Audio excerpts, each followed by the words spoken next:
हर हर महादेव आप सभी को। तो मैं जानता हूँ कि बहुत दिनों से मैं वीडियो अपलोड नहीं कर पा रहा, और इसका कारण ये है कि आजकल मेरा माइंड उतना कुछ ठीक नहीं लग रहा मुझे। मैं लोगों से, अपने फैमिली से, फ्रेंड से, अपने काम से कुछ ज़्यादा ही डिटैचमेंट आजकल फील कर रहा हूँ। तो काम चल तो रहा है लेकिन थोड़ा स्लो चल रहा है। और क्योंकि मैं एक आर्टिस्ट भी हूँ तो वहाँ पे ध्यान भी देना पड़ता है। तो मैं सोच रहा हूँ कि इस साल या फिर अगले साल एग्जीबिशन करूँ, तो उसकी एक तैयारी कर रहा हूँ। ये वाली पेंटिंग मैं अभी बना रहा हूँ अघोरी की, जिसे मैं सोच रहा हूँ कि इसे एग्जीबिशन में दूंगा। और एक मेरा पेंटिंग है, तो वो भी बहुत दिनों से रखा हुआ है, इसलिए थोड़ा ख़राब हो गया है, तो उसे भी ठीक करना है। तो इन सब कामों के चलते मैं वीडियो ज़्यादा नहीं बना पा रहा। कुछ पेंटिंग्स के ऑर्डर भी है जो मुझे पूरा करना है, जिस पर मैं अभी काम कर रहा हूँ। तो इन सभी वजह से मैं ज़्यादा वीडियो आजकल अपलोड नहीं कर पा रहा। और मैंने एक दूसरा चैनल भी खोला है सनातनी कलाकार नाम से, जहाँ पर मैं अपने आर्ट के वीडियोस शेयर करता हूँ वहाँ पे। तो जिस तरह से आपने इस चैनल पर सपोर्ट दिया है, आप उस चैनल पर भी सपोर्ट दीजिए। आप मुझसे जुड़िए वहाँ पर, जहाँ पर मैं अपने पेंटिंग्स की वीडियो अपलोड करता हूँ।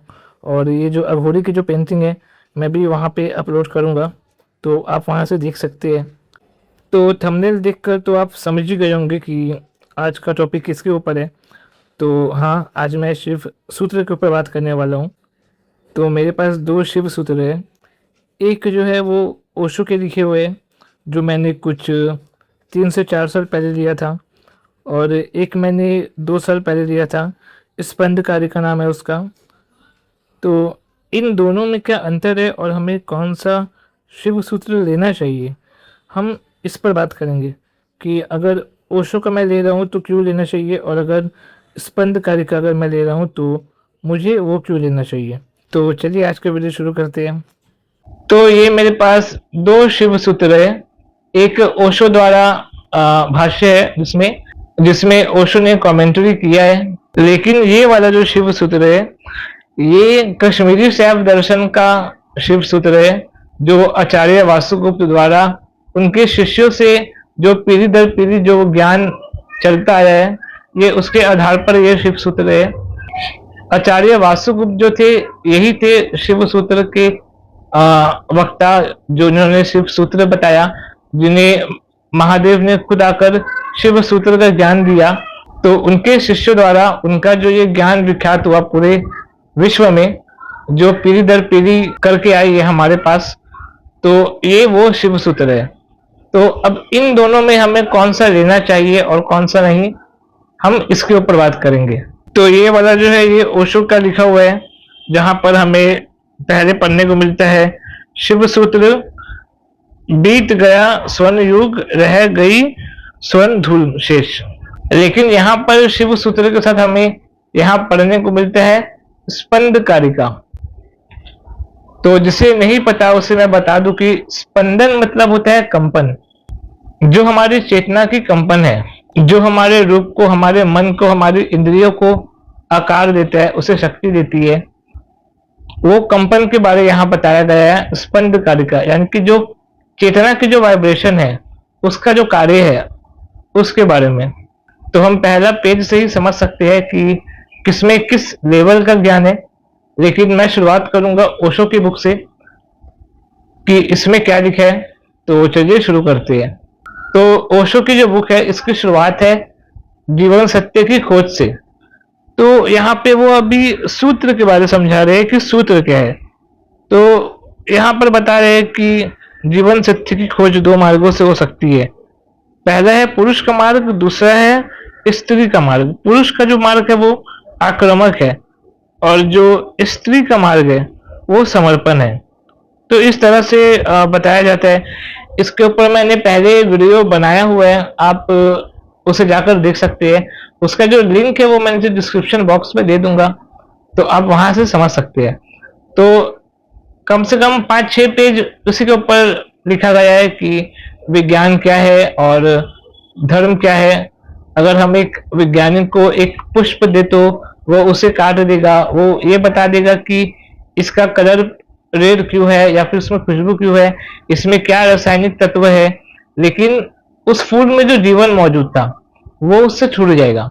तो ये सभी चीजें बताई गई है एक सूत्र के बारे में कि सूत्र एक बीज है।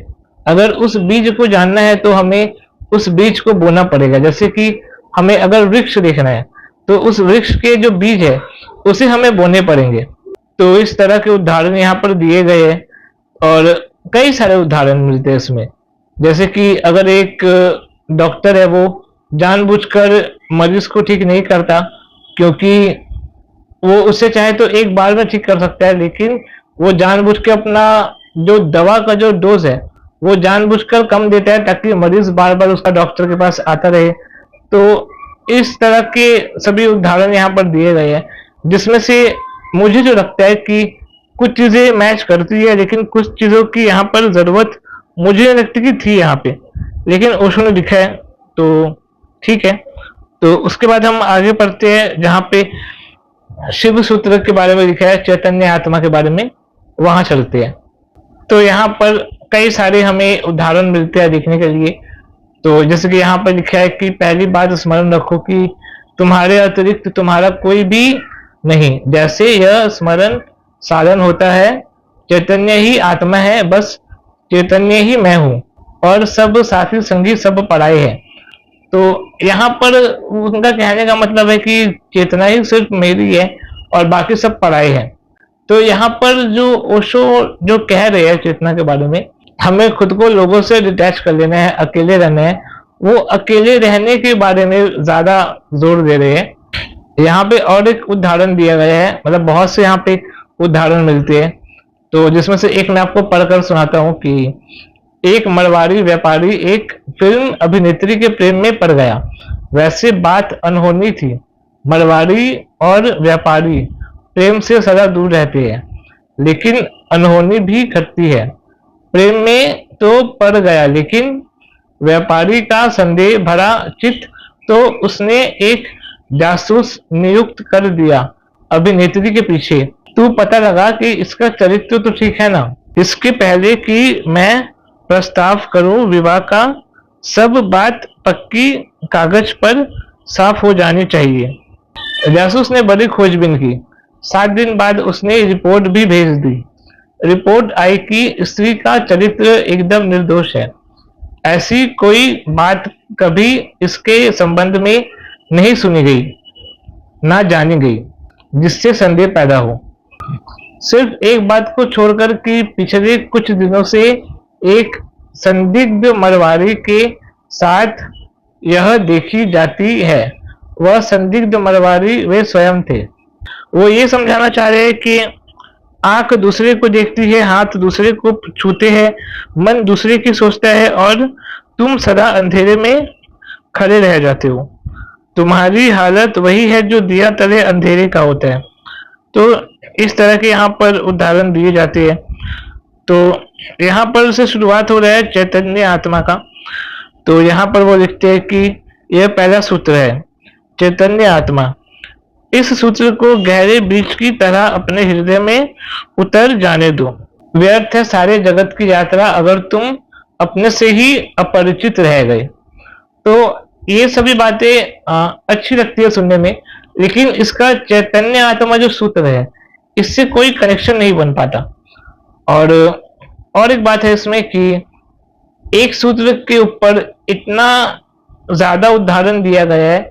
मैं अगर अपना पर्सनल एक्सपीरियंस बताऊं तो मैं पढ़ते पढ़ते बोर हो जा रहा था, और कई बार तो ऐसा भी हुआ कि मैं किस सूत्र के ऊपर ये उदाहरण पढ़ रहा हूँ मैं वो भी भूल जाता था, क्योंकि इतने ज्यादा उदाहरण यहाँ पर दिए गए हैं। मुल्ला नसरुद्दीन की जोक्स के बारे में यहाँ पर बताया गया है, तो इससे थोड़ा बोरियत भी आ जाता है और जो मेन फोकस जो है वो भी अच्छे से उस सूत्र के ऊपर बन नहीं पाता है।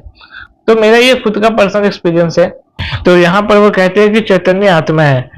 तो पहली तो बात की मेरा सिवाय चैतन्य और कोई भी नहीं, यह भाव तुम में साधन हो जाए तो संन्यास का जन्म हुआ, क्योंकि मेरे अतिरिक्त भी मेरा कोई है। ये जो भाव है ये संसार का है। तो ये सभी बातें अच्छी लगती है सुनने में, लेकिन अगर हम इसे एक लाइफ लेसन के तौर पर अगर हम पढ़े तो उसके लिए ठीक है, लेकिन शिव सूत्र के ऊपर अगर हम पढ़ना चाहते हैं तो ये बुक मैं रिकमेंड नहीं करूंगा। जैसे कि यहाँ पर बताया जा रहा है कि एक बाप अपने बेटे से आशाएं जोड़ता है, एक माँ अपने बेटे से आशाएं जोड़ती है, एक बीवी अपने पति से आशाएं जोड़ती है और किसी की आशाएं पूरी नहीं हो पाती। तो ये सब जो डिटैचमेंट जो लाने की कोशिश कर रहे हैं ओशो, ये पढ़ने के लिए अच्छा है, लेकिन चैतन्य आत्मा जो सूत्र है इसके साथ ये मैच नहीं करता। यहाँ पर ओशो एक बात कहते हैं कि तुम भीड़ में होते हुए भी खुद को कैवल्य में अनुभव करो, यानी कि तुम सबके साथ होते हुए भी अकेले रहो, वो ये कहते हैं। और वो ये कहते हैं कि संन्यास लेना नहीं पड़ता, क्योंकि अगर एक आदमी ये बात जान जाए कि सपना झूठा है तो उसे वहां से भागना नहीं पड़ता। सपना झूठा था, बात खत्म। लेकिन अगर कोई आदमी भाग रहा है हिमालय या फिर संन्यास लेने के लिए, तो उसके लिए अभी भी जो उसका परिवार है, अभी भी उसे उसकी जरूरत है। तो वो ये कहता है, मतलब कि ये बात उन्होंने सही कही है, क्योंकि ये बात आदि शंकराचार्य ने भी अपने किताब में कहा है, विवेक चूड़ामणि में। वहां पर वो बताते हैं कि वदंतु शास्त्राणि यजंतु देवन कुर्वंतु कर्मणि भजंतु देवता, यानी कि कोई कितना भी देवताओं को भज ले, उनका यज्ञ हवन कर ले, मंत्र जप कर ले, लेकिन विवेक से ही और ज्ञान से ही उस परम सत्य को जाना जा सकता है। तो उससे यहाँ पर ये बातें मैच होती दिखी है, लेकिन इसका चैतन्य आत्मा से कोई कनेक्शन नहीं बन पा रहा। अब यहाँ पर भी बहुत सारे उदाहरण दिए गए हैं, करीबन 6 से 7 उदाहरण दिए गए हैं कि अगर कोई पढ़ रहा है तो वो पढ़ते पढ़ते वो सूत्र ही भूल जाएगा कि वो चैतन्य आत्मा के ऊपर वो पढ़ रहा है। अब यहाँ पर 4-5 पेज बदलने के बाद दूसरा सूत्र आता है ज्ञानम बंधा। तो कहने का मतलब बस ये है कि इतने सारे उदाहरण दिए गए हैं जिनमें से कुछ मैच करते हैं लेकिन कुछ मैच नहीं भी करते। तो जो बिगिनर से जो पढ़ रहे हैं, जो ये शिव सूत्र को जो जानना चाहते हैं, उसके लिए ये रेकमेंड मैं नहीं करूंगा, क्योंकि अगर जो बिगिनर्स है उसे अगर पढ़ना है तो वो कश्मीरी शैव दर्शन जो होता है उसका शिव सूत्र वो पढ़ सकते हैं, वो मैं रिकमेंड करता हूँ। लेकिन ओशो का ये जो शिव सूत्र है वो मैं रिकमेंड नहीं कर सकता। अगर आप चाहे तो वो पहले वाला जो शैव दर्शन का जो शिव सूत्र है, अब वो पढ़ने के बाद अगर आप ये पढ़ते हैं तब कुछ चीजें आपको क्लियर होंगी। लेकिन अगर आप डायरेक्ट शुरू करना चाहते हैं तो ये बुक आपके लिए रिकमेंडेड नहीं है। इसका एक माइनस पॉइंट ये भी है कि इसमें इतने सारे उदाहरण दिए गए हैं कि जो इसे पढ़ेगा वो ओशो के विचारों से सोचना शुरू कर देगा, वो अपना दिमाग यहाँ पे नहीं लगाएगा। क्योंकि अगर हम किसी चीज को पढ़ रहे हैं तो हमारी खुद की अंडरस्टैंडिंग बहुत जरूरी होती है हर चीज में। अगर हम किसी भी चीज को पढ़ रहे हैं तो हमें खुद से भी उसका अर्थ निकालने का कोशिश करना चाहिए अपने बुद्धि के हिसाब से, ताकि हमें वो चीजें क्लियर हो सके। तो यहाँ पर एक ये माइनस पॉइंट है कि यहाँ पे उदाहरण कई ज्यादा दिए गए हैं जिसमें इंसान कंफ्यूज हो सकता है, वो क्या उसका मतलब निकाले, इसमें वो कंफ्यूज हो सकता है। तो इसलिए मैं कह रहा हूँ कि ये बुक रिकमेंड मैं नहीं करता। इसके बाद जो दूसरा सूत्र आता है ज्ञानम बंधा, उसमें जो ज्ञानम बंधा का जो मतलब बताया जा रहा है वो ये बताया जा रहा है कि हमारा जो अर्जित किया हुआ ज्ञान है, जो हमने कहीं से सीखा, कहीं से सुना, जो हमें हमारे गुरुओं ने बताया, किसी आचार्यों से सुना, वो सभी ज्ञान बंधन है। क्योंकि ये हमारे भीतर एक मानसिकता को जन्म दे देता है जिससे ऊपर उठ के हम कुछ जानने और सुनने की कोशिश नहीं कर पाते। तो ये लाइफ लेसन के लिए ये जो ओशो ने लिखा है ये बहुत अच्छी बात कही है उन्होंने, लेकिन ज्ञानम बंधा का जो संबंध है वो इससे नहीं है। वो हम आगे बात करेंगे जब हम वो स्पंद कारिका का जब हम शिव सूत्र पढ़ेंगे उस पर हम बात करेंगे।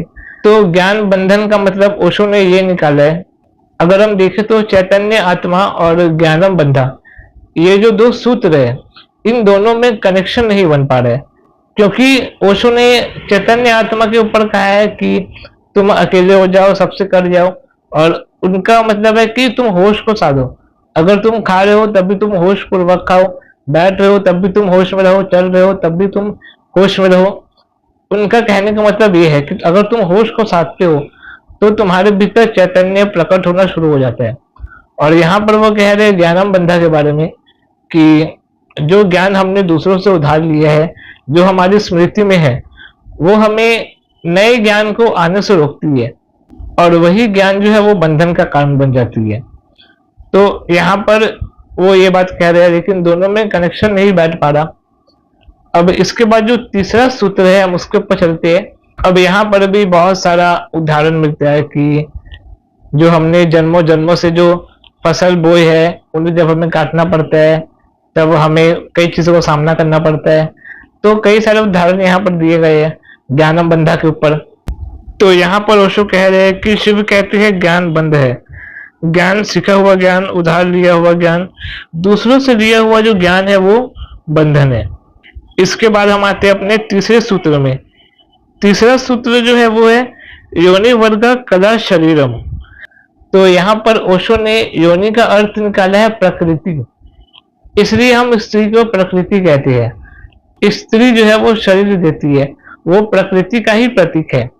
और कला का अर्थ उन्होंने निकाला है कर्ता का भाव, यानी कि कला का अर्थ उन्होंने कर्ता का भाव निकाला है यहाँ पे। तो उसका उदाहरण देते हुए वो कह रहे हैं कि हम जो भी सोचते हैं, हमारी जो भी इच्छाएं होती है, वो एक बीज का रूप ले लेती है हमारे भीतर, और वो बीज जो है वो मरने के बाद हमारे दूसरे जन्म का कारण बनती है। वो यहाँ पर ये कह रहे हैं।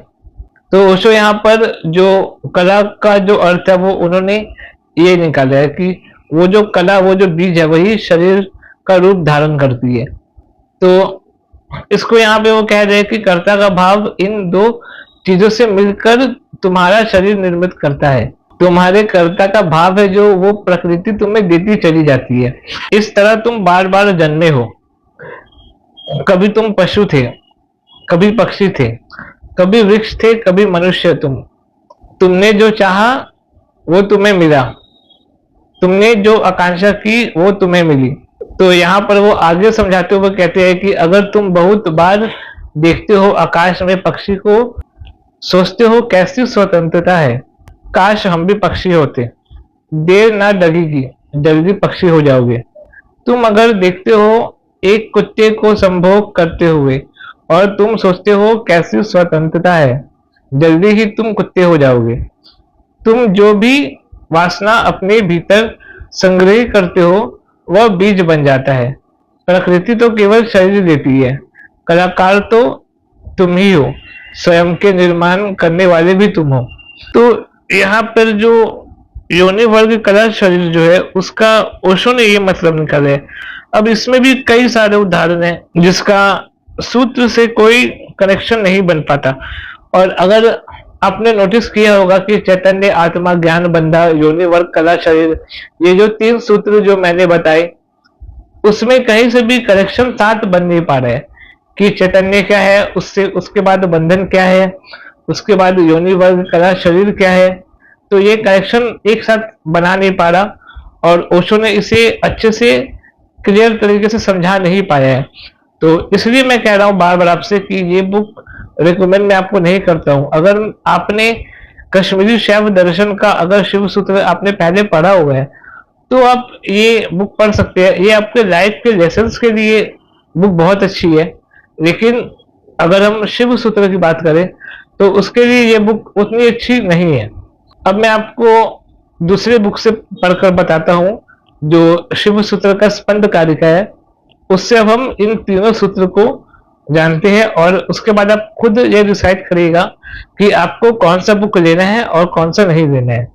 अब हम इस शिव सूत्र को पढ़ेंगे, शिव सूत्र स्पंद कारिका, जो शैव दर्शन का एक बुक है। और इसमें जो 3 सूत्र जो मैंने पहले आपको बताया, चैतन्य, आत्मा, ज्ञानम बंधा और योनि वर्ग कला शरीर, उसमें जो ओशो ने इन तीनों सूत्र का जो कनेक्शन वो जो नहीं बना पाए वो मैं आपको इसमें बनाकर दिखाऊंगा और इससे आपको आसानी से समझ भी आएगा और उदाहरण भी उतने ज्यादा नहीं है जहां पर आप अपने तरीके से भी समझ सकते हैं। क्योंकि अगर आप अध्यात्म में हैं तो आपके लिए ये बहुत जरूरी है कि आप अध्यात्म को अपनी एक दृष्टि से देखें, ना कि दूसरों की। मैं अभी भी ओशो को सुनता हूँ, सदगुरुओं को सुनता हूँ, और कई सारे ऐसे लोग जो है अभी यूट्यूब पर, मैं उन सबको सुनता हूँ, लेकिन मैं उनके हर बात से अग्री नहीं करता। अगर कोई बात वो ऐसा कहते हैं जो मुझे अग्री करना चाहिए तो मैं करता हूँ, और अगर कई बात उनके ऐसे भी होते हैं कि जहां पर मुझे अग्री नहीं करना है तो मैं अग्री नहीं करता हूँ। अब यहाँ पर जो चैतन्य आत्मा के बारे में लिखा है हम वो जानते हैं। यहाँ पर बताया जा रहा है चैतन्य आत्मा है, चैतन्य मात्र जो चेतना प्रदान करता है उसे चैतन्य कहते हैं। अगर आपने मेरी पहले की वीडियोस देखे होंगे जहां पर मैंने शिव गीता से पढ़कर बताया था कि इस पूरे ब्रह्मांड का दो कारण है, हम उसे पुरुष और प्रकृति भी कह सकते हैं, जहां पर एक ज्ञान है, दूसरा क्रिया शक्ति है। ज्ञान शक्ति जो है वो क्रिया शक्ति को अपने नियंत्रण में रखती है। ज्ञान शिव है, क्रिया शक्ति है। उस क्रिया को ही चैतन्य कहा गया है, चेतना कहा गया है। चेतना यानी कि हमारी शक्ति। तो यहाँ पर कहा जा रहा है कि चेतना क्या है? चेतन का भाव चैतन्य है और वही आत्मा का स्वरूप है। शरीर, प्राण, मन, इंद्रिया का जो समूह है ये सब आत्मा नहीं है, अपितु जिसमें इन सब का प्रतिभास होता है, अर्थात जिसमें ये सब भसते हैं वही आत्मा है। तो यहाँ पर ये लिखा है कि हम ना शरीर है, ना मन है, ना प्राण है, ना हमारी इंद्रियां ही हम है। इन सबको जो शक्ति प्रदान करती है वो हम है। यहाँ पर जो चैतन्य आत्मा जो सूत्र है, यहाँ पर हम आत्मा से एक एस्ट्रल बॉडी की कल्पना करने लगते हैं, लेकिन यहाँ पर बताया जा रहा है कि चैतन्य आत्मा यानी कि जो मेरा है वो चैतन्य है, यानी कि मेरा खुद का जो कंट्रोल में जो है वो चेतना है।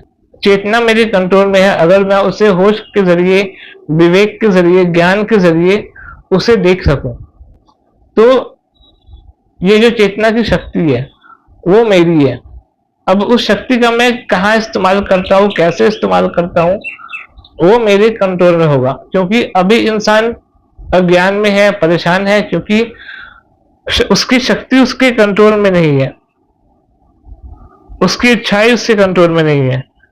चेतना जो है, शक्ति जो है, उसे कभी इंद्रियां अपने तरफ खींचती है, कभी मन अपने तरफ खींचता है, कभी शरीर अपने तरफ खींचता है, अपनी वासनाओं को पूरी करता है। हमारी चेतना का शोषण किया जा रहा है, जबरदस्ती उससे शक्ति लिया जा रहा है। अगर किसी तरह से अगर हम ये कंट्रोल कर सके कि हमें कब कहाँ अपने शक्ति का इस्तेमाल करना है, तब इंसान की अज्ञानता, उसका दुख, जो भी सारा कुछ है वो सब नहीं रहेगा। जितना मैंने इसे पढ़ा है मैंने ये समझा इस चीज को। तो यहाँ पे लिखा है कि वो जो आत्मा है वही इन सबको प्रकाशित करता है तथा इन सबसे परे चैतन्य स्वरूप है। यह चैतन्य ही परमेश्वर कहलाता है और यही प्रत्येक प्राणी की आत्मा भी है। यह स्वभाव से ही लीला विलास करता रहता है, ऐसा स्वतंत्र ही उसका चैतन्य है। अपने स्वतंत्रता के विलास से स्वयं में माया रूपी आवरण को प्रकट करके उससे उसने वास्तविकता स्वरूप को छिपा रखा है। क्योंकि उसका जो स्वभाव है वो स्वतंत्र है, वो किसी बंधन में नहीं बनता, लेकिन वो जानबूझकर खुद को अज्ञान और माया के आवरण से ढक लेता है। और जब माया का आवरण से हम ढक जाते हैं तब हमारी लंबी यात्रा शुरू हो जाती है। तो उस आवरण को ही यहाँ पर ज्ञान बंधन कहा गया है। उस ज्ञान बंधन के ही कारण हम खुद को कमजोर समझते हैं, हम खुद को अल्प शक्ति का समझते हैं, एक सीमित व्यक्ति, एक जीव समझ लेते हैं। वो परमात्मा जो है वो खुद को जानबूझकर एक जीव के रूप में प्रकट करता है, अज्ञान के रूप में प्रकट करता है। अद्वैत वेदांत का जो ब्रह्म है वह अपने से भिन्न माया स्वरूप उपाधि के संसर्ग से ही ईश्वरता का व्यवहार को चला सकता है। तो शैव दर्शन में आत्मा सर्वथा स्व आत्मा निर्भर है, यही उसका स्वतंत्र है और यही उसकी परमेश्वरता है। यदि आत्मा नित्य चैतन्य स्वरूप है तो वो बंध कोटि में क्यों आया? इसलिए आगे कहते हैं ज्ञानम बंधा, अब यहाँ पर बताया जा रहा है कि आत्मा अगर स्वतंत्र है तो वो खुद को जानबूझकर बंद कोठरी में क्यों लाता है। तो अब वो बंद कोठरी जो है उसके बारे यहाँ पर बताया गया है ज्ञानम बंधा। अब ज्ञान बंधन किस चीज का है? मन के साथ इंद्रियों का संयोग होकर जो वृत्ति रूप ज्ञान होते हैं उनको ये आत्मा अनुभव करता है। ये ज्ञान ही बंध शब्द से कहा गया जाता है। तो यहाँ पर बताया जा रहा है कि आत्मा का जब मन और इंद्रियों के साथ जब संपर्क होता है तो वृत्ति रूप ज्ञान प्रकट होता है। वृत्ति रूप यानी कि बाहर की जो चीजें है, निवृत्ति रूप होता है भीतर की यात्रा, और वृत्ति रूप जो होता है या फिर प्रवृत्ति रूप भी हम कहते हैं वो बाहर की यात्रा होती है। हम अपने बाहर के विषयों पर ध्यान देना शुरू कर देते हैं और वही अज्ञान कहलाता है। ज्ञान शून्य ही बंधन है। अपने आप को सीमित और अल्प शक्ति तथा कर्ता समझना ही मूलतः बंधन है। आत्मा असीम है, परिपूर्ण है, स्वतंत्र है, सर्वज्ञ है, सर्वशक्तिमान है और पूर्ण तथा शुद्ध है, परंतु अपनी ही ईश्वरीय लीला के विलास से अपने आप को इन बातों से सर्वथा विपरीत समझने लग जाता है। जिस व्यवहार में बंधन कहा और माना जाता है यह कल्पित बंधन है। लेकिन यहाँ पर यह भी बताया जा रहा है कि उसका जो अज्ञान है, उसका जो बंधन है वो भी एक कल्पना ही है। अगर इस कल्पना के सामने सत्य को प्रकट कर दिया जाए, आत्मा के परिपूर्ण स्वतंत्र की अभिव्यक्ति के द्वारा उसके वास्तविक शिवात्मक स्वरूप के प्रकट हो उठने से ये ज्ञान संकोच नष्ट हो जाता है। अगर वो अपना वास्तविक स्वरूप को जान ले तो इस ज्ञान बंधन से वो मुक्त हो जाता है। तो इसी तरह से बंधन और उसका विनाश दोनों ही आत्मादेव यानी कि शिव की लीला है। यह बंधन 3 प्रकार का है जिसे आगे के सूत्रों में वर्णित किया गया है। तो यहाँ पर जो चैतन्य आत्मा है और ज्ञानम बंध है, इसमें ये कनेक्शन बन पा रहा है जो ओशो की बुक में नहीं बन पा रहा है। तो ओशो ने वहां पे जो कहा था कि जो ज्ञान तुम्हें दूसरों से उधार मिले है, लेकिन यहाँ पर जो बताया जा रहा है वो इंद्रियों का ज्ञान है, वो हमारे मन का ज्ञान है। इंद्रियां जो हमारे भीतर इच्छाएं प्रकट करती है, हमारे वासनाओं का कारण बनती है और मन भी उसी में रहता है। तो इस तरह का यहाँ पर जो ज्ञान बंधन है उसके बारे में यहाँ पर कहा जा रहा है। अब इसके बाद तीसरा सूत्र को देखते हैं, योनि वर्ग कला शरीरम। योनि वर्ग जो होता है, योनि का मतलब होता है माया और वर्ग का मतलब होता है समुदाय, यानी कि माया का जो समुदाय है। मल का मतलब होता है बंधन। मायामी मल का मतलब होता है जो हमारे भीतर जो नॉन डुअलिटी है उसको वो डुअलिटी में प्रकट करता है, यानी कि अद्वैत हमें द्वैत में दिखाता है। इसे हम एक माया का पर्दा कह सकते हैं। इसके बाद कला शरीरम का मतलब यहाँ पर कहा गया है कर्म मल, यानी कि जो हमारे कर्मों का जो बंधन है वो यहाँ पर बताया जा रहा है। दो योनि वर्ग कला शरीरम ये 3 मल है।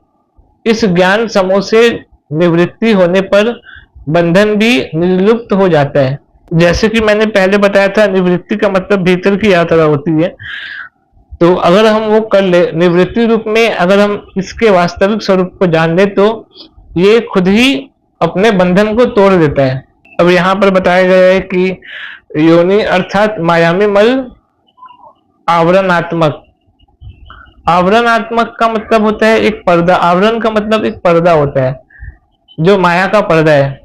उसके बाद जो कला शरीरम है उसको यहाँ पर अनवमल कहा गया है। अनवमल जो है ये अणु से आया है।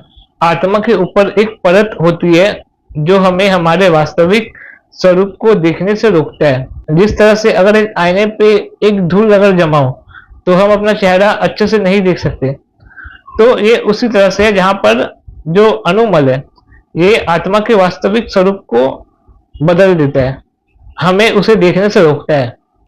अनवमल जो निज स्वरूप का निरोध करता है। पंचभूत विस्तार भोग को देने वाले संस्कार ही कला कहे जाते हैं, और जो कि हमारा वास्तविक स्वरूप है वो पंच तत्वों से ढक जाता है, पंच महाभूतों से ढक जाता है, और वही आगे चलकर कला यानी कि शरीर का आकार लेती है। और ये जो कला है ये भी हमारे पाप और पुण्य का जो बंधन है उससे निर्मित होता है। यानी कि हमारा जो ये शरीर है वो भी हमारे पाप और पुण्य के जो कर्म है उससे निर्मित हुए हैं।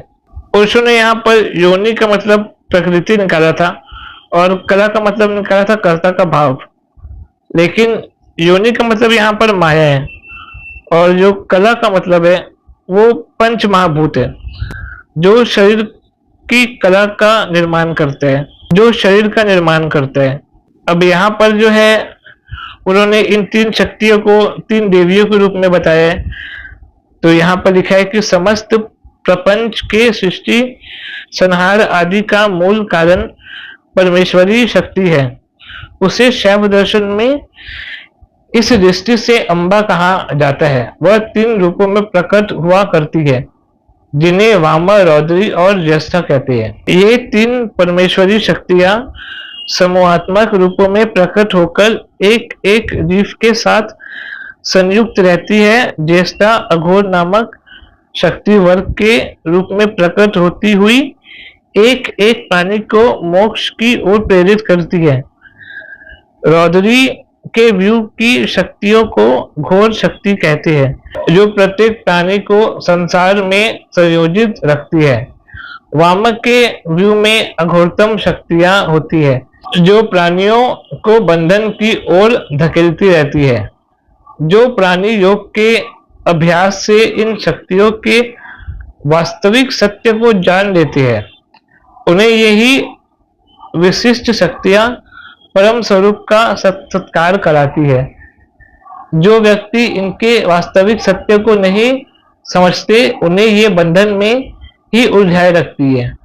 इन शक्तियों को ही इस सूत्र में योनि वर्ग कहा गया है और यही प्राणियों का कला का शरीर बनाती है।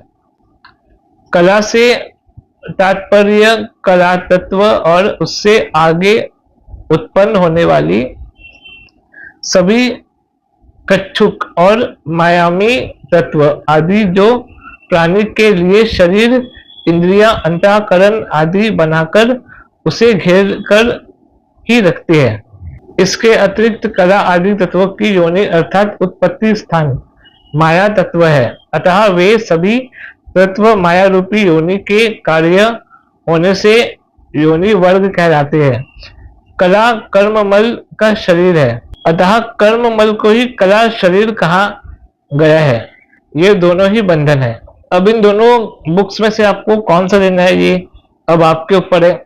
अगर आप मेरा पर्सनल एक्सपीरियंस मुझसे पूछे तो मुझे ये शिव सूत्र का जो स्पंद कारिका है, जो शैव दर्शन जो है कश्मीरी शैव दर्शन, वो मुझे ज्यादा अच्छा लगा कंपैरिजन टू ओशो की जो बुक है शिव सूत्र उससे।